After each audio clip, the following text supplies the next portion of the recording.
Halo teman-teman developer, di video kali ini kita akan melihat sintaks apa saja yang bisa digunakan pada patterns. Di sini sudah saya buatkan beberapa ya, nanti kita lihat bagiannya satu persatu.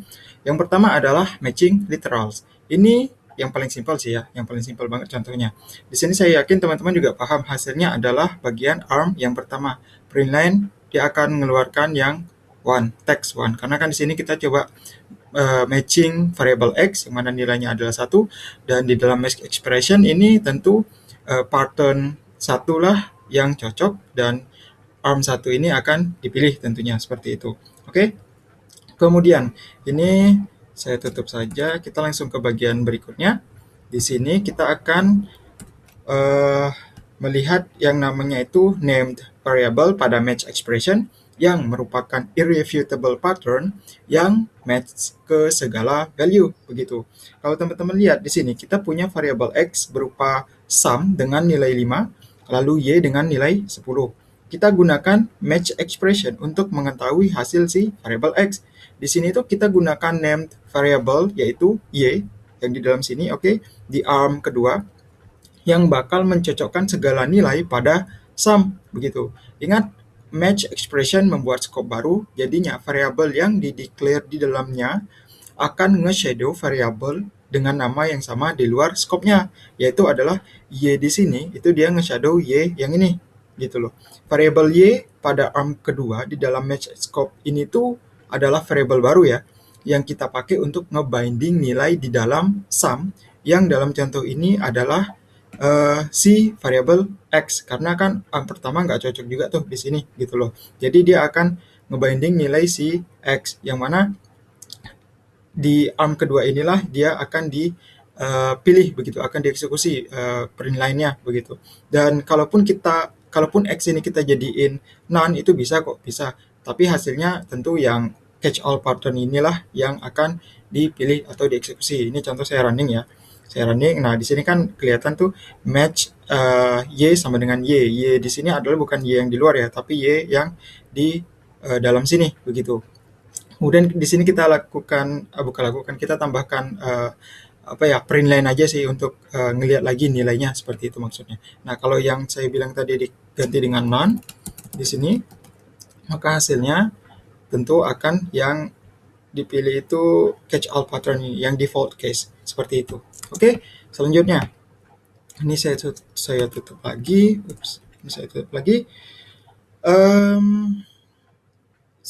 Oh ya, ini ada yang namanya multiple pattern. Jadi kita bisa kok untuk matching multiple pattern. Caranya itu simple banget gitu ya, dengan menggunakan simbol pipeline yang ini. Oke, dengan simbol pipeline ini yang bermakna itu OR begitu. Contohnya di sini kan kita mau nge-match variable x lagi, begitu nilainya adalah 1, dan pada arm yang pertama ini itu ada kondisi kayak apakah dia 1 atau 2 begitu loh maksudnya. Jadi di sini bentuknya itu x itu 1 atau 2, maka dia dieksekusi di sini begitu. Dan jika bukan 1 atau 2, tentunya dia akan lanjut ke arm berikutnya hingga arm yang terakhir, yang mana di sini catch all. Jadi dalam kasus ini jika x itu 1 ataupun 2, maka arm pertama yang akan dieksekusi print line-nya, seperti itu. Kalau kita running lagi, maka hasilnya tentu yang pertama, seperti itu. Oke, ini cukup simpel kok penggunaannya. Kemudian untuk range value juga bisa kita gunakan begitu dalam pattern ini. Contohnya yang seperti ini. Jadi kalau range value itu kita gunakan yang ini, double period sama dengan gitu loh. Kalau contohnya kan di sini variable x kita berikan nilai 5, kemudian kita lakukan pencocokan begitu. Di sini di bagian pertama kalau teman-teman lihat kita pakai sintaks titik-titik sama dengan gitu, double period sama dengan, yang merupakan bentuknya itu inclusive range ya, inclusive range. Kalau yang exclusive range itu tanpa simbol sama dengan begini. Nah, sama dengan gini, yang tanpa sama dengan itu disebut exclusive range, tapi kalau dengan simbol sama dengan ini disebut inclusive range. Nah, tapi yang exclusive range ini itu kita belum bisa pakai ya di match expression ini belum bisa. Nah ini kan kelihatan nih kalau di sini statusnya masih eksperimental gitu loh. Jadinya kita harus menggunakan yang inclusive range begitu. Dan di contoh ini jika nilai x itu adalah nilainya 1 hingga 5, pertama tentunya akan valid atau akan cocok begitu kan. Sintaks ini tuh apa ya untuk mempermudah kita sih jika kita punya kasus range begitu. Misalnya kita pakai pipeline yang tadi itu misalnya begitu, maka apa ya kayak akan repot sih sebenarnya. Dia jadinya kayak gini nih kalau kita pakai yang pipeline yang tadi begini. Tapi bisa, ini bisa. Ini 3, ini 4, ini 5. Nah, begini. Kan agak repot nih. Jadinya kita bisa pakai yang range yang seperti ini. Begitu. Jadi biar nggak kebanyakan gitu sih. Kalau dengan range kan kita bisa mempersingkatnya gitu loh. Oh iya, terkait range ini cuma bisa untuk numerik dan karakter aja ya. Kalau contoh karakternya tuh jadi begini nih. Ini misal saya duplikat. Kemudian di sini, oh ya ini harus ditutup dong ini. Harus ditutup. Kemudian untuk yang X-nya ini mungkin kita kasih C begitu, karakter C.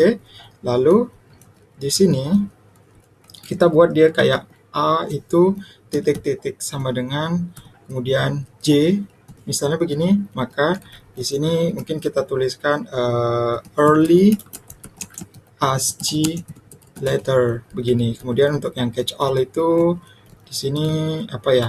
Something else juga nggak apa-apa. Nah, ini kalau saya save ini valid. Oke? Jadi itu bisa kita gunakan dengan karakter juga kok. Jadi hanya untuk numerik dan karakter begitu. Oke, kemudian kita lanjut ke bagian berikutnya. Di sini, oke. Ini saya buka dulu komentarnya.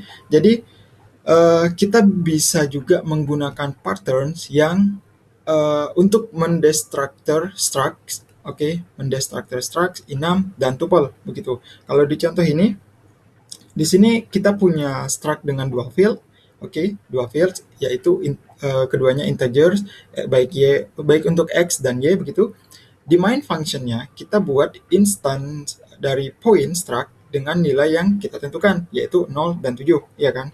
Di bawahnya kita lakukan destructor nih, oke, di bawah sini kita lakukan destructor. Kemudian apa ya variabel baru kita buat juga sih maksudnya. Kita kan lakukan destructor. Oke, saya jelaskan lagi. Kita di sini lakukan destructor variabel k, oke, dan buat variabel baru. Nah, gitu maksudnya. Dan buat variabel baru yaitu a dan b, oke. Di sini ya. Ini kan ada sama dengan p nih di ujungnya. Nah, dan juga sebenarnya kita bisa gunakan shorthand untuk kasus ini ya. Kita bisa gunakan shorthand. Ini kan valid nih. Ini valid ya. Nah, kalau kita mau pakai shorthand begitu, kita cukup pakai begini. Ini A dan B-nya kita hapus, kemudian jadinya begini, begitu loh. Jadinya yang ini itu cukup langsung X dan Y seperti ini. Ini saya save juga, ini valid begitu loh. Kemudian kita juga bisa menggunakan match expression untuk instance point ini gitu loh. Misalnya kita coba buat di bawah sini aja deh, nggak apa-apa. Kita match, misalnya match P gitu. Kita pakai yang ini deh. Kita pinjam ini tanpa let tentunya. Kemudian X-nya itu adalah X. Kemudian untuk Y-nya itu 0. Begini. Lalu kita kasih di sini print line. Ini mungkin on the X at begini. Kemudian X begini ya. Lalu seperti ini. Nah, ini adalah Y, kemudian ini adalah Y, kemudian di sini Y adalah Y, X adalah 0, begini. Oke, kemudian baru yang bawah ini X, dan kita pakai shorthand yang paling bawah, di print line-nya itu on neither, ya, neither at ini, koma, ini, X, Y, begini. Nah, contohnya begini. Oke, nah di contoh ini, yang contoh di bawah ini maksudnya arm yang sesuai adalah tentu arm yang kedua, ya kan? Karena X itu 0 udah sesuai, begitu loh. X 0 sudah sesuai, serta Y kita buat di sini bentuknya shorthand dari variabel yang sama, gitu kan? Kembali harus kita ingat kalau match expression akan berhenti memeriksa arm yang ada begitu ketika sudah menemukan pattern yang sesuai. Makanya di sini on the Y gitu ya. Kalau coba saya running di sini, nah ini kan hasilnya udah sesuai on the Y at 7 begitu loh. Oke, kita lanjut di bagian berikutnya, yaitu kalau kita lihat di sini kita akan coba destructor inner value enum. Itu bisa juga contohnya seperti ini. Oke, ini saya buka dulu. Ya, seperti ini. Ini enumnya kita sudah pernah pakai ya sebelumnya. Ini sudah pernah kita buat. Ini saya fold aja di sini. Kita fokus ke main functionnya. Begitu. Kita gunakan match expression untuk variabel MSG, message, masukkan message, yang kita set ke varian di sini, varian change color, dan isi nilainya, begitu kan. Untuk varian quit, di sini, varian quit, kita hanya bisa matching langsung, begitu loh. Karena tidak ada data untuk varian ini, ya kan, di enumnya kan nggak ada data tuh. Terus varian move, patternnya bisa kita buat sama dengan struct, oke, bisa kita buat sama dengan struct, pakai curly bracket begitu, dan juga shorthand variabelnya kayak yang begini begitu. Kalaupun untuk tuple, oke, tuple pada varian right dan change color, jumlah variabelnya haruslah sama dengan jumlah elemen yang ada di dalam tuple, seperti itu. Kalau sini kan 1 dan ini ada 3 begitu loh. Jadi ini cukup simpel juga untuk penggunaannya seperti itu. Ini saya yakin juga teman-teman bisa mengerti dengan mudah. Oke. Kalau begitu kita lanjut aja ke bagian berikutnya. Ini coba saya buka dulu. Oke, ya. Kita juga bisa sebenarnya itu untuk destructor nested enum dan struct. Oke, kali ini dia itu nested gitu, nested enum dan struct. Kalau di contoh ini kita punya dua enum. Oke, kita punya dua enum, color dan message. Oke, ini saya tutup dulu untuk enumnya. Kita lihat bagian main functionnya. Di sini pada dasarnya kalau teman-teman lihat kedua arm udah sesuai sih, oke. Kedua arm sini udah sesuai. Tapi karena inner varian yang kita set, oke, ke variable message ini adalah varian HSP, oke, HSP dari color. Jadinya arm kedua inilah yang paling sesuai untuk dieksekusi. Kalau yang pertama ini kan RGB nih, nggak sesuai gitu loh. Tapi yang kedua ini HSP gitu loh, udah sesuai. Makanya ketika di running itu, dia ambil yang hue, saturation, dan value yang 255 ini, seperti itu. Oke, ini bisa kita lakukan bentuk yang nested seperti ini, itu bisa juga. Kemudian kita lihat lagi bagian lainnya, yaitu di sini saya buka dulu. Oke, kita itu bisa bikin destructor pattern itu yang lebih kompleks gitu loh. Kalau di sini kan kita nyoba untuk structs dan tuples gitu ya. Bentuknya akan jadi seperti ini. Nah, ini contoh struct dan tuple ya, nested struct dan tuple di dalam sebuah tuple gitu maksudnya. Ini kan ini tuple, oke. Kemudian ini ada tuple lagi di dalamnya dan ada koma di sini, perhatiin. Kemudian di sini ada struct begitu. Oke, dan di sini kita lakukan destructornya. Oke, simpel banget di sini, di contoh ini. Ini bisa kita lakukan bentuk kompleks seperti ini. Cuman, ya itu sih memang agak cukup, mungkin membingungkan ya kalau kita lihat bagian seperti ini. Kalaupun bisa, teman-teman mungkin bisa, kayak di, indentation seperti ini sih, biar lebih gampang aja gitu untuk baca kodenya seperti itu. Ini bisa yang jelas, bisa dibuat seperti ini.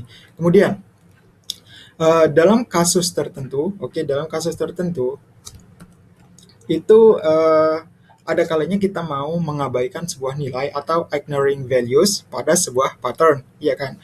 Kalau sebelumnya kan kita gunakan catch all pattern di match expression, ada juga kok beberapa cara untuk ignoring values, mulai dari ignore keseluruhan nilai ataupun hanya part tertentu dari nilai pada sebuah pattern begitu, dengan cara sama menggunakan underscore juga gitu, dan menggunakan underscore di dalam pattern lain itu juga bisa gitu loh. Terus juga bisa dengan variabel dikasih awalannya itu underscore gitu loh, serta menggunakan double period untuk kasus ignoring value pada sebagian nilai gitu. Kita akan lihat bagian-bagiannya di bawah sini. Yang pertama kita lihat contoh ini dulu. Kita mau ignoring keseluruhan nilai gitu. Kalau di contoh ini kita gunakan underscore pada function parameter dengan maksud mengabaikan nilai parameter pertama begitu. Ini kan kalau saya save di sini tentunya foo 3,4. Nah, yang 3 ini diabaikan karena kan di sini kan kita menggunakan underscore gitu loh. Jadinya print yang ditampilkan itu hanya bisa yang Y begitu karena Y di sini kan dibaca 4 nilainya seperti itu. Ini contoh yang paling simpel banget. Kemudian kita lihat bagian lainnya di sini. Ini saya buka lagi kodenya. Oke. Contoh lainnya kita mau ignore. Contoh yang di sini tuh kita mau ignore value dengan menggunakan nested underscore begitu. Kalau teman-teman perhatiin di contoh ini kita mau kalau sekiranya kita nggak punya nilai setting begitu, kita nggak punya nilai setting nih misalnya begitu, maka kita berikan nilai setting yang baru. Makanya di sini ada new setting value begitu. Dan kalau ternyata nilai setting sudah ada, maka kita nggak bisa modifikasi nilainya begitu.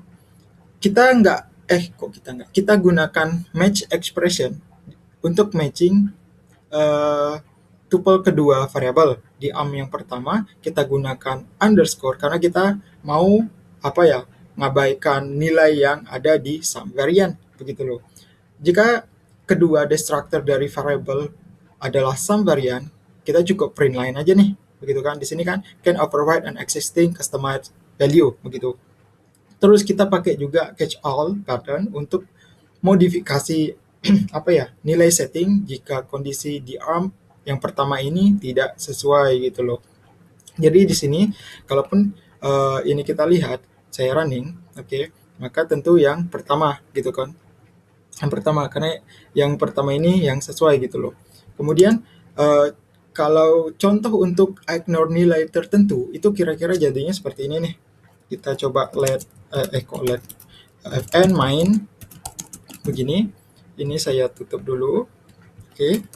Saya tutup. Kemudian let numbers yaitu pakai tuple 1 2 3 4 5 6 sampai 5 aja nggak apa-apa. Match numbers. Di sini itu kita pakai first, kemudian underscore, kemudian third, kemudian underscore, kemudian fifth. Begini. Ini jadinya di sini print line. Kemudian ini sum numbers. Di sini kita pakai first, kemudian ada third, kemudian ada fifth. Seperti ini. Nah, ini adalah contoh kalau kita mau ignore nilai tertentu seperti ini bentuknya begitu. Angka 3, 4 dan 5 angka 3 dan 4 doang karena di sini kan ada 2 underscore, angka 3 dan 4 itu akan diabaikan, akan di-ignore seperti itu. Kita lihat langsung ke contoh lainnya aja di bawah sini. Kalau teman-teman lihat bentuknya ini cukup simpel sekali. Ingat, kita cukup sering melihat warning unused variable, ya kan? Itu karena kita nggak menggunakan variabelnya sama sekali, gitu loh. Sekiranya kita mau menghilangkan warning tersebut, kita cukup tambahkan underscore di awal variabel, seperti contoh yang ini. Ini kalau saya save, yang dapat warning adalah variabel Y, seperti itu. Tapi variabel X itu nggak dapat warning, karena sudah kita kasih awalan itu underscore, ya kan? Makanya dia nggak dapat warning. Tapi perlu diingat, variabel underscore X ini masih mengikat ke nilai yang diberikan, yaitu 5 gitu loh. Berbeda ketika dengan menggunakan underscore doang gitu loh, yang nggak mengikat nilai apapun. Misalnya di sini let s begini, kemudian kita kasih sum, kemudian kita kasih string from hello misalnya. Kemudian if let sum underscore s sama dengan s, di sini kita print line, di sini itu found a string gini. Kemudian di sini print line lagi. Ini kita langsung ambil ini aja sih sebenarnya, s-nya begini. Nah, ini saya tutup. Jadinya seperti ini. Ups, maaf, ini huruf kecil. Nah, di sini akan terjadi error karena nilai variabel s akan di-move ke dalam variabel underscore s. Makanya kode print line yang di bawah ini nggak bisa gitu, karena itu kita cukup gunakan underscore saja untuk kasus ini. Jadinya ini jadiin seperti ini. Nah, begitu. Jadi tanpa underscore s ini, tapi cukup dengan underscore saja gitu, karena dia kan tidak mengikat nilainya seperti itu, sehingga kita masih bisa menggunakan variabel s di bawah sini seperti itu. Lalu kalau kita punya data yang isinya terdiri dari beberapa nilai gitu, dan kita mau ambil bagian tertentu saja dari nilai tersebut, itu gimana gitu loh. Nah, kasus ini kita bisa gunakan double period gitu ya. Ini saya tutup. Kita bisa gunakan double period, ini contohnya. Oke. Nah, seperti ini. Kalau teman-teman lihat ini, pattern semacam ini, kita tidak perlu menggunakan underscore untuk mengabaikan nilai yang tidak kita inginkan gitu loh. Juga kita bisa menggunakan sintaks double period dengan bentuk lain ya, itu bisa. Kalau ini kan kalau kita lihat X, kemudian titik-titik, kemudian yang di print adalah X adalah apa nilainya gitu, sehingga Y dan Z ini diabaikan. Kalau bentuk lainnya, misalnya itu let numbers begitu, numbers, kemudian di sini mungkin 2, 4, 8, 16, 32 ini 16, sorry. Begini, kemudian match numbers, di sini kita buat seperti ini nih, titik-titik, kemudian koma, kemudian last. Nah, begini. Kemudian di sini print line, contohnya some numbers, koma, di sini adalah last, dan di sini adalah first. Nah, ini contohnya seperti ini. Sintaks double period akan mengabaikan nilai yang ada di range first dan last, ya kan? Tapi nggak bisa loh ya, menggunakannya itu kayak apa ya, dibalik gitu loh. Kayak ini kan, kalau bentuk begini, oke, dia kan diabaikan. Yang bagian 4, 8, dan 16 ini diabaikan. Tapi sekiranya kalau kita ubah nih jadi seperti ini, misalnya ini kita buat jadi begini, kemudian second, misalnya, kemudian titik-titik begini, dan di bawah sini kita pakai dia itu yang misalnya itu di sini dia pakai second begini. Nah, ini akan error, bakalan error karena apa ya, ras itu nggak bisa menentukan nilai untuk variabel second ini, karena kan kayak jadi ambigu gitu loh. Apakah harus dikasih nilai 4, 8, atau 16 gitu. Jadi dia kayak ambigu gitu loh. Tapi kalau yang seperti contoh yang ini tadi, nah kalau yang ini tuh bisa begitu. Oke, kemudian kita coba lanjutkan lagi ke bagian berikutnya. Contoh berikutnya di bawah sini. Oke. Itu ada yang namanya match guard yang merupakan conditional if yang digunakan setelah pattern pada match arm, dan juga jadi penentu apakah arm tersebut sesuai untuk dipilih atau dieksekusi begitu. Contohnya simple banget seperti ini. Pada pattern di arm pertama, oke, di sini itu kan cocok variabel 6 sama dengan sum 3 sesuai dengan pattern sum X, ya kan? Tapi ada tapinya, yang mana tapinya itu adalah kita di sini buat match guard, oke? Lalu dilakukan pengecekan tuh, apakah nilai X lebih besar dari 10 begitu loh. Jika iya, maka dieksekusi atau dipilih arm yang pertama ini. Tapi kalau ternyata tidak sesuai hasil pengecekannya, maka dijalankan arm berikutnya begitu. Kalau ini kan kita lihat nih, apakah 3 yang dari X ini itu tuh lebih besar dari 0? Tidak dong, dia lebih kecil gitu kan. Makanya yang dieksekusi adalah arm yang kedua, seperti itu. Ini kan muncul nih, lebih kecil dari, begitu loh. Juga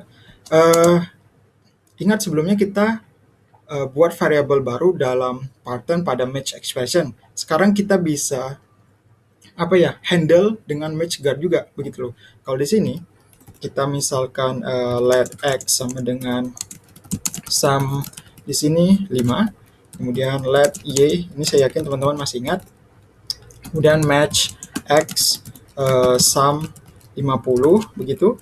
Kemudian di sini adalah print line. Di sini got 50. Kemudian di sini sum n, di sini kita pakai n bukan lagi y kayak yang sebelumnya begitu. N sama dengan y. Kemudian di sini kita pakai print line. Print line-nya itu matched. Oke, n sama dengan n begini. Dan yang terakhir kita pakai underscore catch all pattern print line. Di sini default case, ya kan? Ya default case tadi ya, default case. Di sini X seperti ini. Oke. Nah, ini adalah X. Seperti ini. Jadi pattern pada arm kedua di sini, oke, yang bawah ini ya, bukan lagi shadowing outer variable yang Y ini gitu loh. Dan juga bukanlah variabel baru di dalam arm, melainkan variabel Y di luar scope. Jadi Y yang ini tuh bukan lagi variabel baru, tapi melainkan yang outer ini. Makanya di sini kita bisa melakukan pengecekan terhadap nilai Y gitu loh. Di sini kan kita pakai N tuh gitu loh. Pakai N, apakah N sama dengan Y, apakah N sama dengan 10 gitu ya. Nah, dia akan lakukan di sini. Jadi bukan lagi kayak yang sebelumnya itu yang mana dia nge-shadow gitu ya. Jadi bukan seperti itu lagi. Juga kita bisa gunakan pipeline ya. Di MatchGuard itu kita bisa gunakan pipeline gitu loh. Contoh, di sini kita buat let X sama dengan 4. 4 di sini, let Y sama dengan false.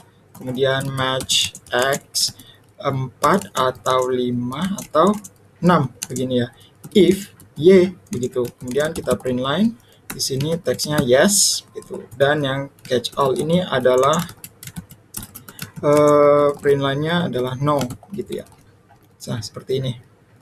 Ini double ya. Ya. Nah, ini bisa kita buat seperti ini. Nilai X kita cocokkan apakah 4 atau 5 atau 6. Jika cocok, program lanjut memeriksa match guard apakah Y itu nilainya true begitu loh. Jika iya, maka akan dieksekusi dong arm yang pertama ini, dan jika tidak tentu akan lanjut ke arm berikutnya, yang mana di sini adalah ini bukan no ya, tapi ini no. Arm yang berikutnya adalah catch all pattern seperti itu. Ini bisa kita buat seperti ini begitu ya. Dan kemudian yang terakhir ini saya buka dulu, ini adalah contoh terakhir. Ada yang namanya add binding.